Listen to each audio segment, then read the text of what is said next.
मेहमानों से आपको मिलवा देते हैं। हमारे साथ हैं के शर्मा, बीजेपी के प्रवक्ता, चरण सिंह सापरा हमारे साथ हैं, कांग्रेस के प्रवक्ता किशोर तिवारी, शिवसेना के नेता हैं उद्धव गुट के, कृष्णा हेगड़े हमारे साथ जुड़ रहे हैं, शिवसेना के स्पोक्स पर्सन है संजय गुट के अवधेश कुमार जी हमारे साथ जुड़ रहे हैं, सीनियर जर्नलिस्ट हैं घनेन्द्र भारद्वाज हमारे साथ जुड़ चुके हैं, आम आदमी पार्टी के प्रवक्ता हैं। मैं किशोर तिवारी जी शुरुआत आप ही से करना चाहूंगा, क्योंकि ये वही संजय राउत हैं जो कभी प्रधानमंत्री नरेंद्र मोदी के कसीदे करते थे। आज क्या हो गया संजय राउत को?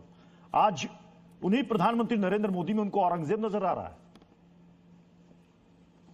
हाँ, प्रत्युत करे बहुत दिन के बाद मिल रहे हैं। सप्रा साहब भी बहुत दिन के बाद दिखे और कृष्णा हेगड़े बहुत दिन के बाद दिखे और इतने जवान हो रहे, क्या खा रहे ये देखना है।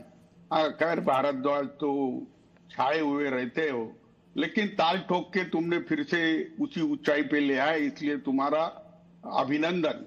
अभी मैं बात कर रहा हूं, सुचिता गिरने लगी, सुचिता गिर रही है, सुचिता रहनी चाहिए राजनीति में। क्या बोलते हो इस पर तुम्हारा नियंत्रण रहना चाहिए।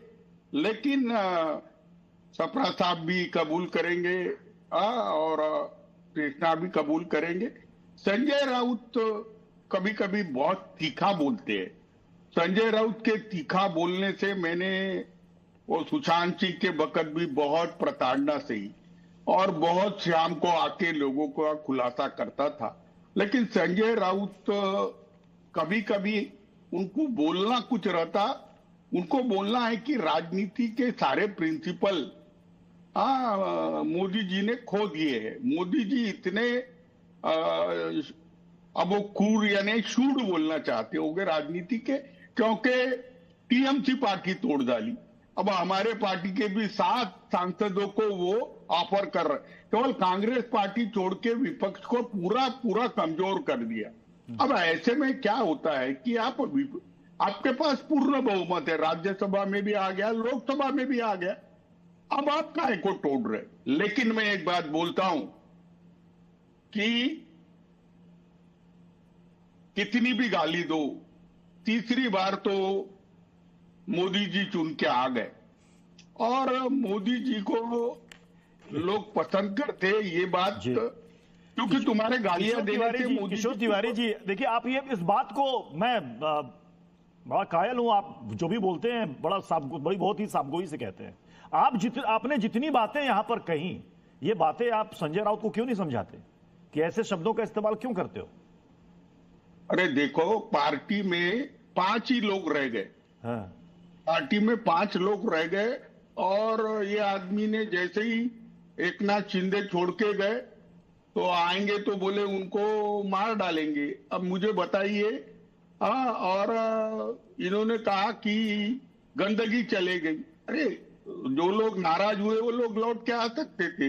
तो कुछ लोगों के वजह से पार्टी के ये हाल हुए, उसका क्रेडिट जाने में तो मैं अगर इसमें एक लाइन जोड़ूं, आप कह रहे हैं कि उनको ऐसा नहीं बोलना चाहिए था कि गंदगी से निकल गए, मतलब वापसी की संभावनाएं खत्म कर दी, तो क्या यह कहा जाए कि संजय राउत ने सुपारी ले ली है क्या पार्टी की? नहीं, क्या होता है कि अगर आपने जैसा उन्होंने कहा था कंगना रनावत को,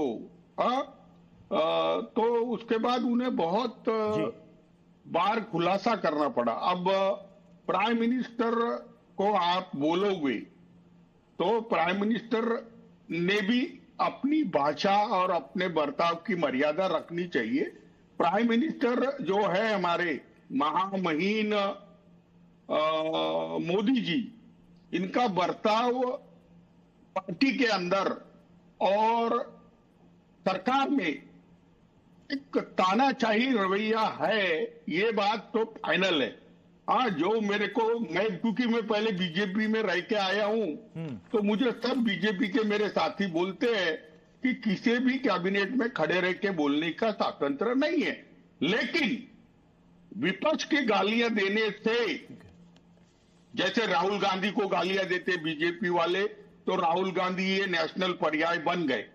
अब राहुल गांधी या लोग अगर मोदी जी को जब भी रिजेक्ट करेंगे, क्योंकि सत्ता पे तो कोई रहता नहीं, नेहरू जी वाली कांग्रेस या इंदिरा जी वाली कांग्रेस ही अभी मर्यादा किस तो हर हाल में किसी है को आप रखनी चाहिए, शब्दों की मर्यादा तो हर किसी को रखनी चाहिए। जरा उनके मैं पार्टी बात कर किसके लूं। पास जा नहीं सकती है। तो संजय राउत जी ने अपने पार्टी का ही नुकसान किया, हमारा कोई नुकसान नहीं किया है। नहीं, कृष्णा हेगड़े जी हरदम जितना तीखा बोलते हैं संजय राउत के खिलाफ, आज उतना तीखा बोले नहीं। कृष्णा हेगड़े नहीं, ने मैं कहा बराबर तीखा कहा। बोला उनके खिलाफ? नहीं बोला। मैंने कहा मुझे तीखा बोला कृष्णा हेगड़े जब कांग्रेस के विधायक रहे हैं और बहुत बड़े नेता है, लेकिन सुचिता रहनी चाहिए। सुचिता किसी भी पार्टी में रहनी चाहिए।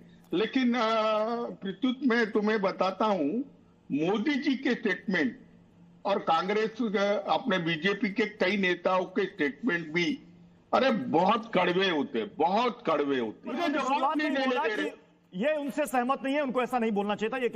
ये किशोर तिवारी जी के शब्द हैं। नहीं, मैंने बात की के शर्मा, आप संघ के प्रचारक रहे हुए, इतने सीनियर आदमी हो, तुमने भी बात चालू की तो सोनिया जी को मसलोली से कंपेयर कर दिया। आप राहुल गांधी को पप्पू पप्पू बोलते रहे, वो नेशनल लीडर हो गए, वो लीडर ऑफ अपोजिशन ऑफिशियल हो गए। हम भाषा की सुचिता रखते नहीं, इस वजह से राजनीति में केवल गाली गलौज आ गया है। किशोर तिवारी जी, जब आप ही को ये बात खराब लग रही है, आप ही को ये शब्द खराब लग रहे हैं, तो क्या उद्धव ठाकरे कहेंगे संजय राउत को कि वापस लो ये बयान? नहीं, संजय राउत तो अगर सुबह सुबह इस प्रकार की वो बात ना करे तो संजय राउत खबरों में कैसे बने रहेंगे? संजय राउत पर शाम को डिबेट कैसी होंगी? और कुछ लोगों को राष्ट्र के नाम संदेश देने की आदत रहती है, ऐसे बीजेपी में बहुत लोग हैं। और बहुत बहुत शुक्रिया आप सभी का हमारे साथ ताल ठोके में जुड़ने के लिए। खबरें जारी रहेंगे, बने रहिए।